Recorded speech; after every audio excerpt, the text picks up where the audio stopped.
जो होने वाला है वो पहले से निश्चित हो गया है।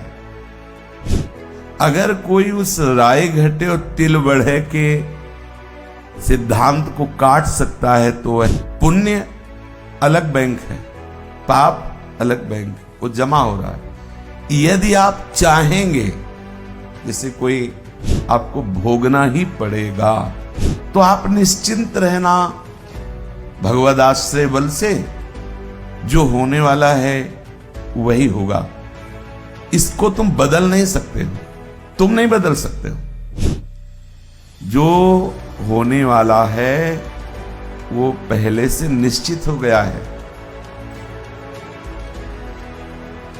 लौकिक सुख दुख के अंतर्गत, परमार्थिक नहीं।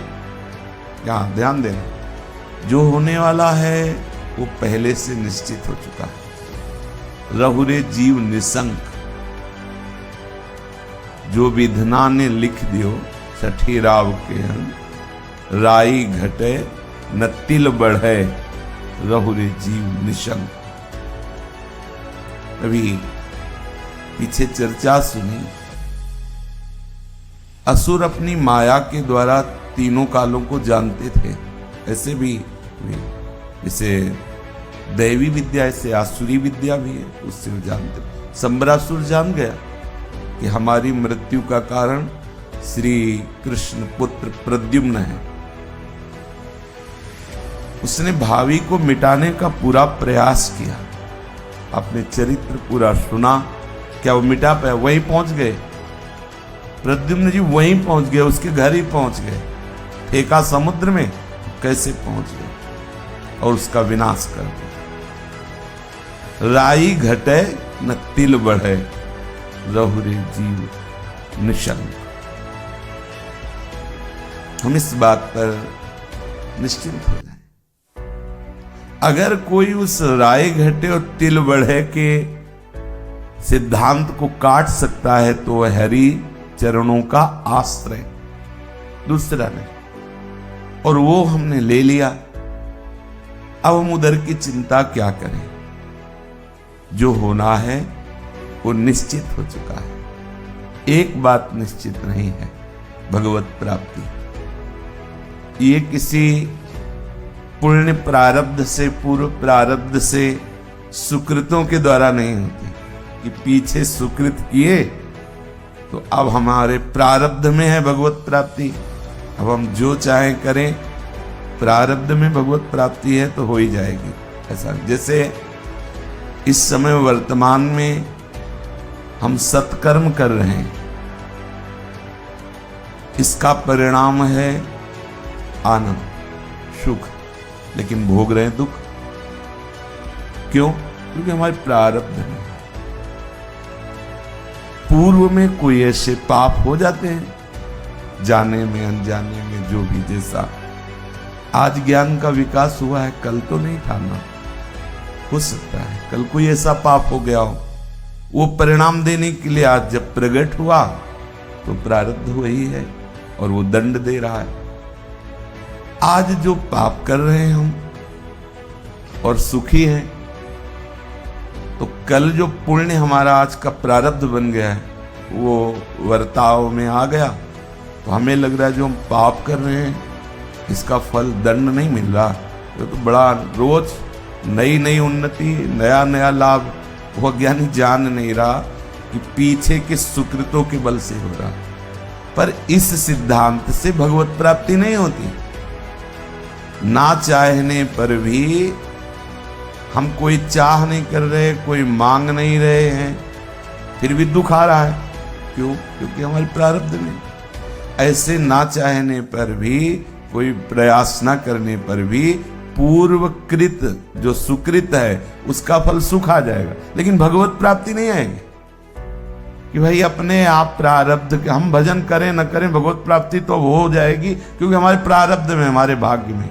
ये नहीं है, ये किसी के प्रारब्ध में, विधान में नहीं लिखा गया। ये आपका अभी का प्रयास है। मनुष्य जन्म मिलकर अब नवीन तुम्हें विधान इसी जन्म में बनाना है। सारे विधानों को रोक देना है क्योंकि जो हमारे शुभ अशुभ विधान आ रहे ना, वो हमें भगवत प्राप्ति के मार्ग में नहीं चलने देंगे। शुभ आएगा तो अनुकूलता घसीटेगी, अशुभ आएगा तो प्रतिकूलता घसीटेगी। तो हमें भगवत मार्ग में चलने में दोनों बाधक हैं। तभी तो शुभ अशुभ विनाश करना होता, शुभ अशुभ दुर्ग विध्वंस, तब जयति जयति जब उच्चरे शरण निरापक पद रमित सकल अशुभ शुभ नंस, शुभ और अशुभ दोनों का नाश। मतलब सुख और दुख दोनों से बिलग होकर चलना है। तो हम निश्चिंत रहें। सुख और दुख का विधान हमारे टाले नहीं टल सकता। जैसे अभी हम सुकृत कर रहे, पुण्य कर रहे, तीर्थयाटन आदि और भी सब, ये हमारे पाप को नष्ट नहीं करेंगे। समझिए, पुण्य अलग बैंक है, पाप अलग बैंक, वो जमा हो रहा है। यदि आप चाहेंगे, जैसे कोई इसका ज्ञान ही नहीं रखता, दान पुण्य तीर्थयाटन ये सब कर रहा है, उसका वो जमा हो रहा है। लेकिन जो दुष्कृत कर रहा है वो उसका जमा हो रहा है, और दोनों का परिणाम उसको भोगना पड़ेगा। अब एक है सत्संगी, वो जान गया कि पुण्य और सुकृत के बल से हम पापों का नाश करके आगे बढ़ सकते हैं। अब उसने अंदर निश्चय किया कि मैं गंगा नहाने जा रहा हूं, मेरे पाप नष्ट हो जाए, तीर्थयाटन, मैं ये जो दान पुण्य, इसका सबका प्रभाव मेरे दुष्कृत नष्ट हो जाए और मुझे भगवत मार्ग में आगे बढ़ने का अवसर मिले। अब उसके नष्ट होने लगेंगे, क्योंकि वो अपने सुकृत के द्वारा दुष्कृतों का नाश कर रहा है। और इन दोनों से एक अलग मार्ग है, भगवत शरणागति। जैसे चाहो मुझे चलाओ नाथ, मैं आपका। खत्म। यहां से सुकृत और दुष्कृत का शासन खत्म। अब पूरी बागडोर सारथी बनकर के श्री कृष्ण ने अपने हाथ में ले ली। बुरा प्रारब्ध जो आया, थोड़ी आंच लगेगी, वो जला नहीं सकता। अनुकूल बनाने के लिए विषय भोग आएंगे पूर्व पुण्यों के परिणाम से, लेकिन लुभायमान नहीं कर पाएंगे, क्योंकि बागडोर श्री कृष्ण ने संभाल लिया। तो निश्चिंत रहो। यदि आप श्री कृष्ण शरणागत नहीं, प्रभु के शरणागत नहीं है, तो अच्छे पवित्र आचरण से भावना अपवित्र आचरणों को मिटाकर आगे बढ़ने की। यदि ये भी नहीं है, तो फिर दोनों जो कर रहे उसका फल अवश्य में भोक्तव्यम कृतम कर्म शुभाशुभम।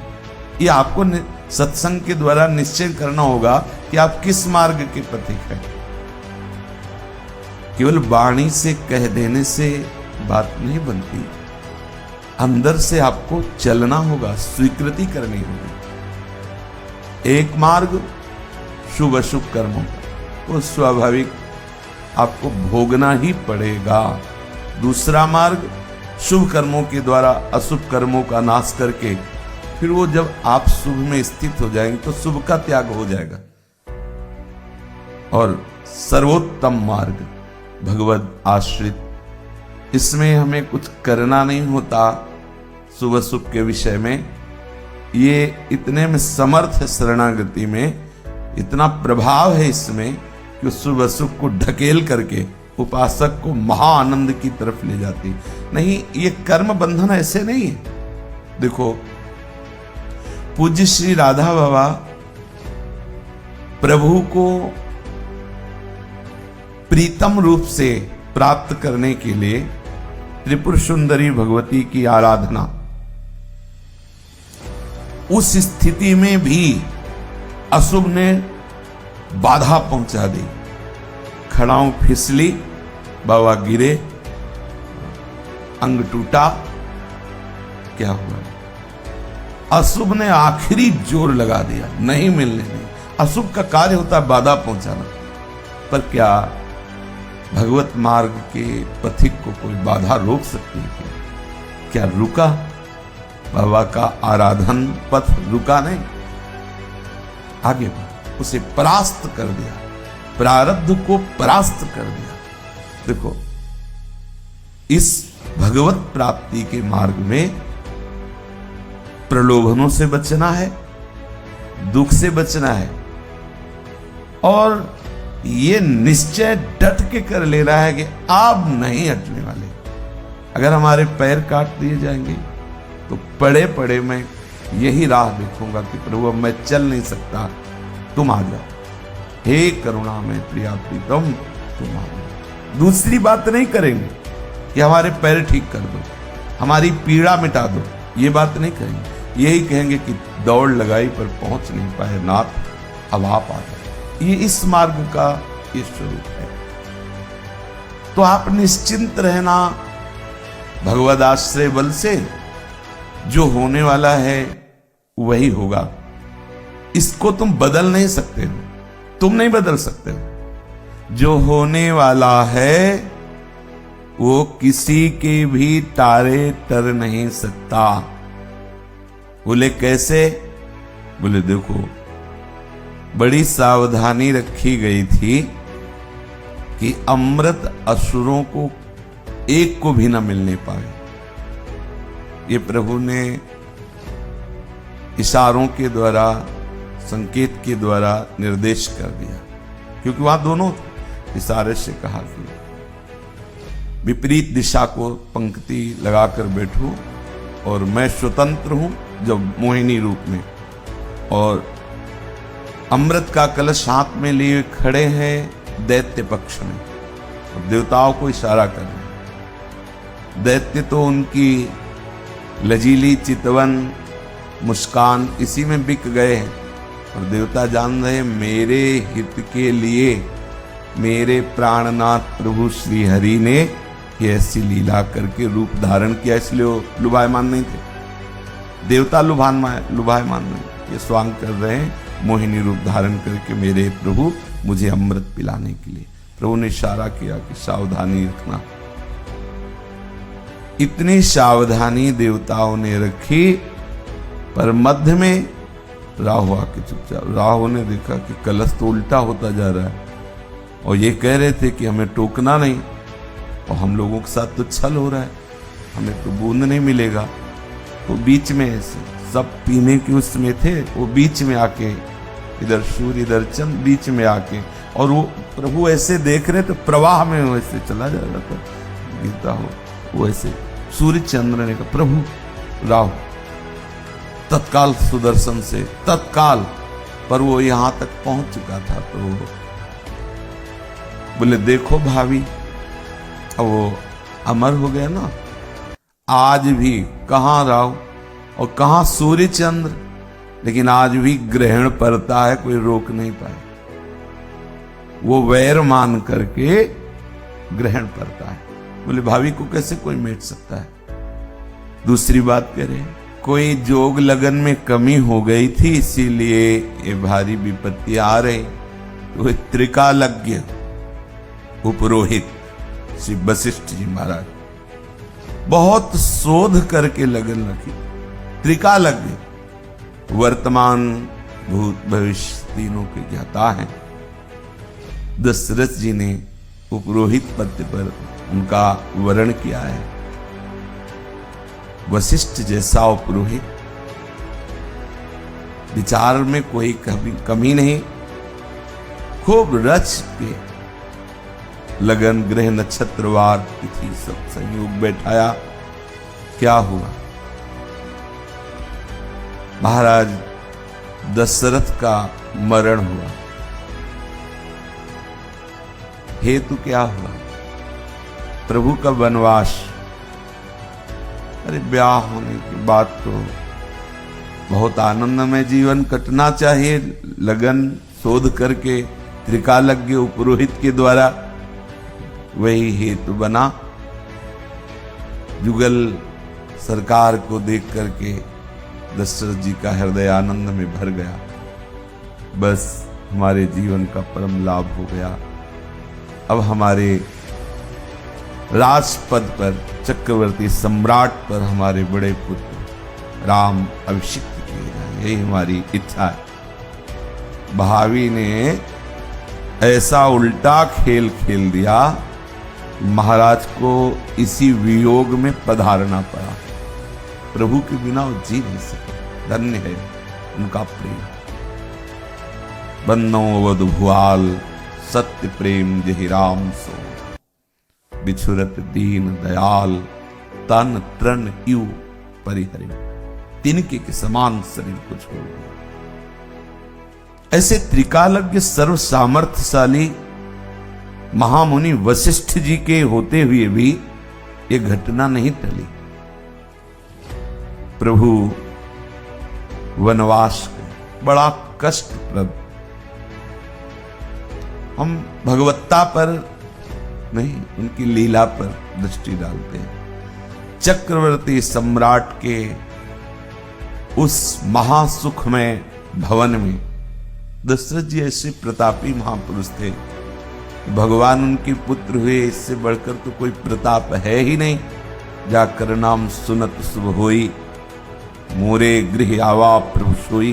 लेकिन स्वयं में भी देवता लोग प्रार्थना करते थे अपनी रक्षा के लिए।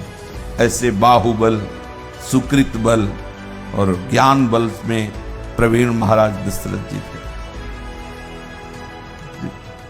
ना उनका बाहुबल काम आया इस समय, ना भावी ने कैसी दशा है। कैकेयी जी के चरण पकड़ करके कहा था, माना भरत जी को राज ले लो, लेकिन राम को मेरी आंखों से उछल मत करो। मैं तुमसे ये भीख मांग, तुम्हारे पैर पड़ता। भावी अगर वरदान देने की सामर्थ्य नहीं थी तो क्यों कहते थे ले लो ले लो। तुम्ही ने तो कहा कि एक की जगह 2 वरदान ले लो। अब जब मांग लिया तब आप आंसू बहा रहे हैं। कुछ नहीं, बस प्रभु इतनी सुकुमारता में सुखपूर्वक पले। देखो यहां जंगल नहीं है, लेकिन आप नंगे पैर फिर बराबर नहीं, नंगे पैर जाना।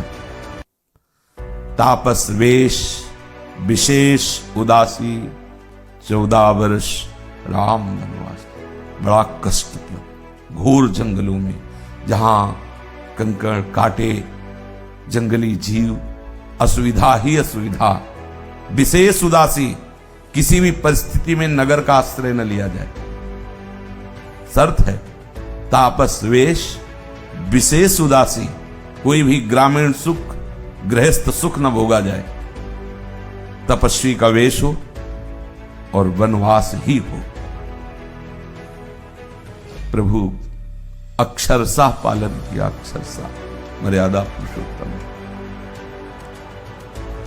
पिता के प्रति कितनी समर्पित वृत्ति पुत्र की होना चाहिए भगवान ने। एक भी शब्द नहीं बोले कि उसमें सुबह राज्याभिषेक होने वाला है और आप ऐसा। बहुत प्रसन्न है कि पिता के वचनों के पालन करने का सौभाग्य प्राप्त हुआ और माता के चरण कैकेयी माता के चरण प्रणाम किया। आंतरिक रहस्य की हम तरफ नहीं जाते, हम तो प्रगट बात कहते हैं। प्रभु बन बन भटके, शोध के विचार करने वाले त्रिकालज्ञ वशिष्ठ जी, क्या उनको ये बात नहीं दिखाई दी थी क्या? क्या ग्रह नक्षत्रों में कोई त्रुटि हो गई थी क्या? भावी मिटाई, राम बन बप धरि विपत्ति भरे। बड़ा कष्टप्रद जीवन वनवास का। और फिर ऐसी पतिव्रता श्री जानकी जी, प्रभु ने स्वयं कहा कि तुम्हारे श्रीअंगों में इतनी सुकुमारता है कि वनवास की जो उष्णता है, शीतलता है, अधिक ठंडी, गर्मी और नाना प्रकार के कष्ट, उचित रहेगा पिता के भवन में यहाँ और विदेह राज के भवन में, दोनों जगह जहां जब मन लगे तब आप ऐसा। तो उनका प्रभु आप कैसी बात करते हैं? तन कहीं और हो और तन की छाया कहीं और पड़े, ऐसा हो सकता है क्या? प्राण कहीं और हो और देह कहीं और रहे, कहीं ऐसा हो सकता है क्या? जिए बिन देह नदी बिन बारी, क्या है? ऐसे ही नाथ पुरुष बिन नारी। सिद्धांत वर्णन करते हुए जानकी जी ने कहा, जहां आपके श्री चरण है वहीं हमें अपार सुख है, मैं आपके बिना। ऐसे पातिव्रत धर्म का उपदेश पूरी सृष्टि को देने वाली श्री जानकी जी कि पति से कैसा प्यार किया और उनका कोई हरण कर ले।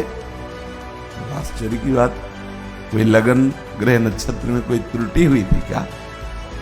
बड़ा विचित्र खेल होता है प्रगट लीला में, यद्यपि उनको कोई विलक थोड़ी कर सकता है।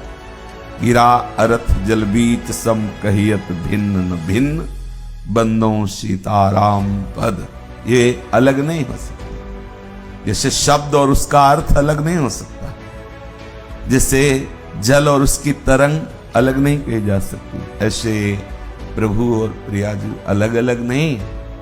पर लीला में तो ऐसा दिखाया। ऐसा क्रूर कर्मी राक्षसों का समुदाय, और वहां अत्यंत सुकुमार श्री जानकी जी को बंदी बनाकर रखा अशोक वाटिका में, और वो त्रास देती और रावण आता कटु वचन कहते। बोले ये भावी थी, भावी इसे कौन मिटा सकता था? वशिष्ठ जैसे ज्ञानी थे, इसलिए तुम भावी की तो चिंता मत करो। बल की बात कह रहे, विद्या की बात वशिष्ठ जी के विषय में, चतुरता की बात राहु के विषय में, और यहां बल की बात। दशानन रावण ऐसा बलवान था कि जब वो चंद्रहास लेकर खड़ा हो जाता था तो उसके सामने खड़े होने की सामर्थ्य किसी की नहीं थी। 10 दिशाओं में जितने भी दिक्पाल देवता सब कांपते थे इसके आगे, ऐसा बलवान था। सब पर विजय प्राप्त किए हुए रावण, और देवाधिदेव महादेव का भक्त था, इतना बलशाली कि कैलाश को ऐसे जैसे झूला झुलाया जाता ना, ऐसे महादेव पार्वती और गणों सहित संपूर्ण कैलाश को ऐसे उठाया। 20 भुजाएं थे ना, बार बार, एक दो बार बार ऐसे विद्वता की मूर्ति थी।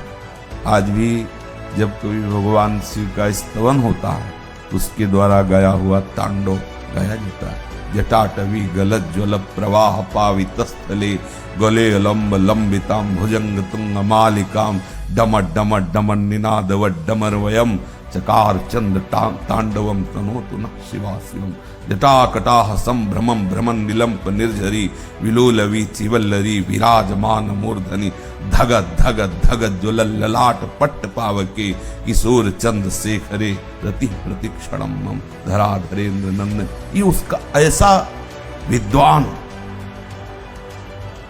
कोई उसके बल में कमी थी क्या?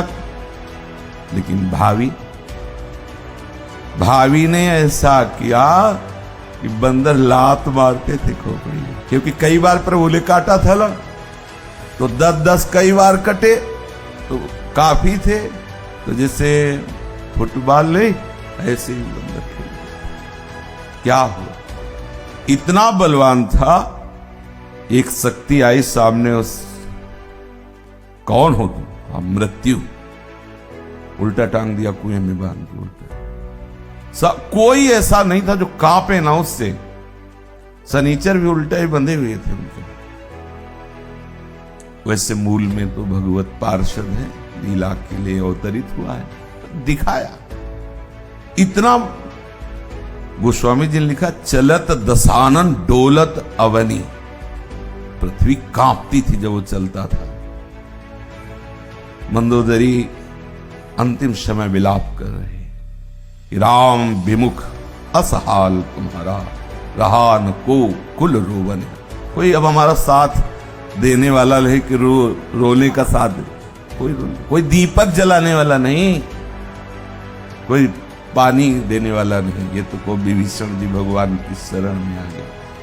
अगर अपने करने से होता है सब, तो बलवान रावण जैसा, ज्ञानी वशिष्ठ जैसा, चतुर राहु जैसा, देखो कैसी चतुरता है, किसी का बस चल सकता है क्या?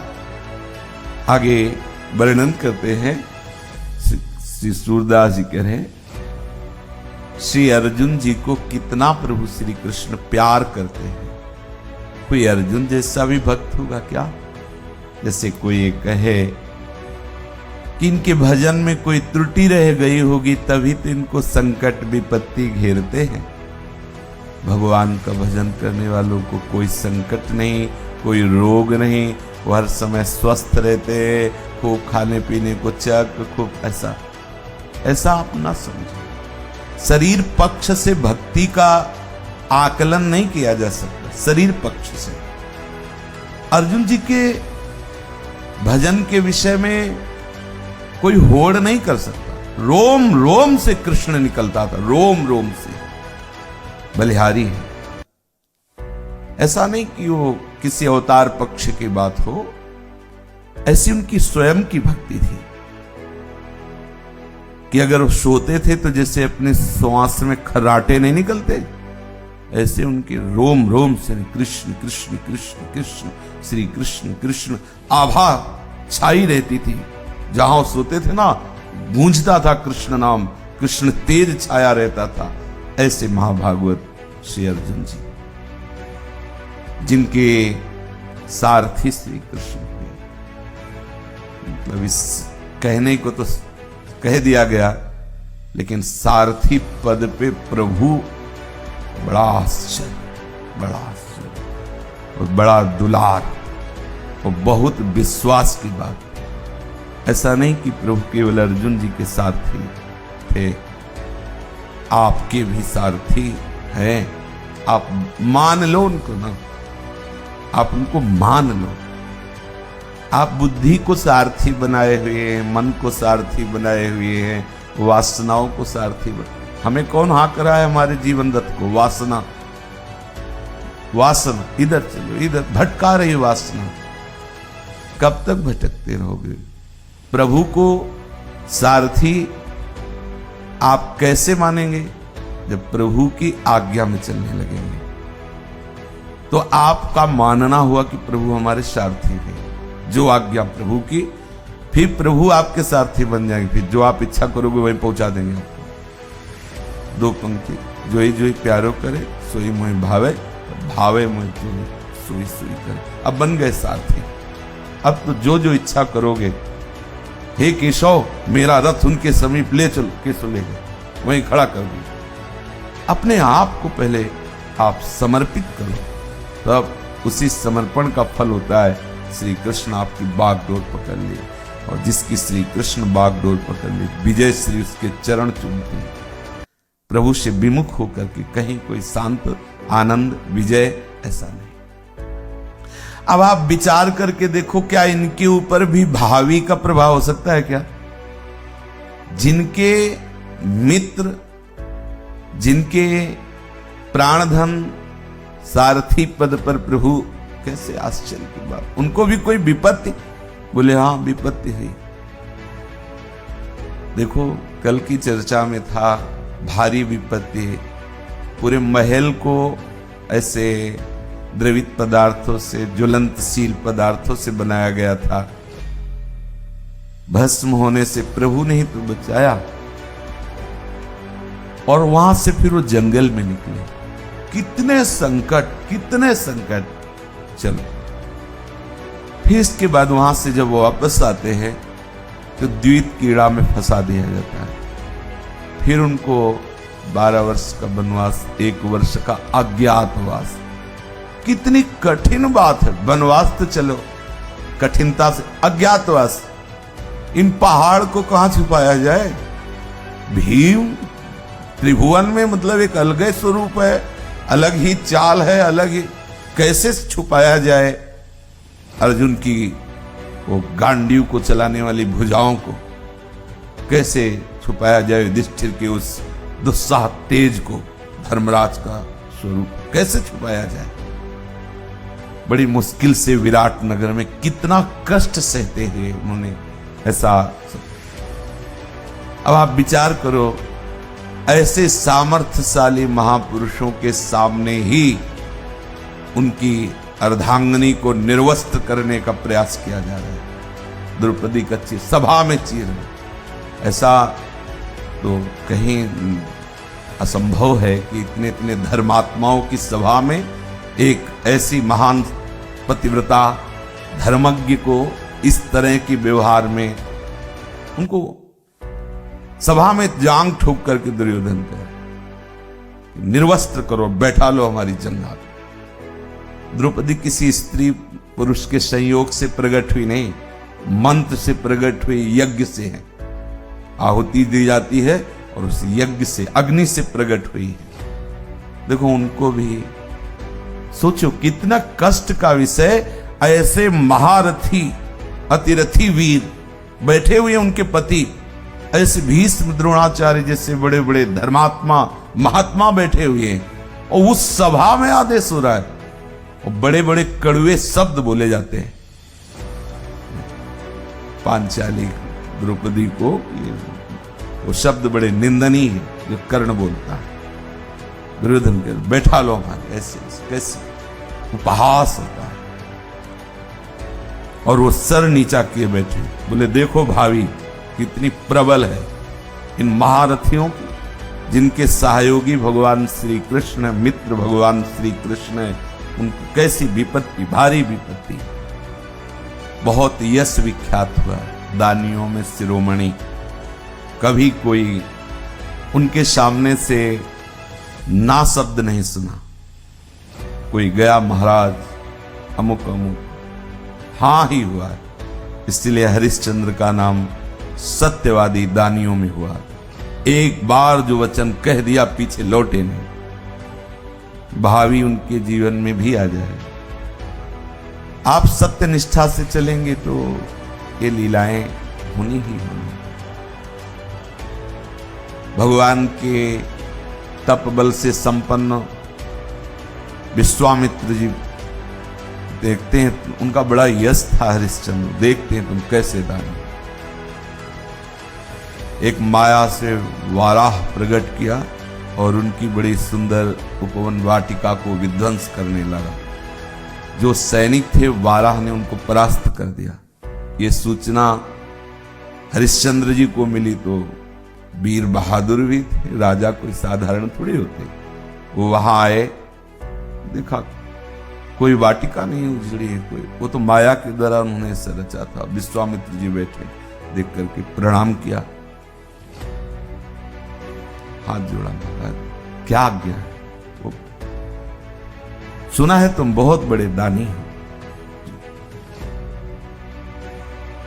एक घोड़े की लगाम और राज्य खजाने की चाबी और 20 भार स्वर्ण दक्षिणा में हमें प्रदान कर। तत्काल आदेश किया, खजाने से 20 भार स्वर्ण।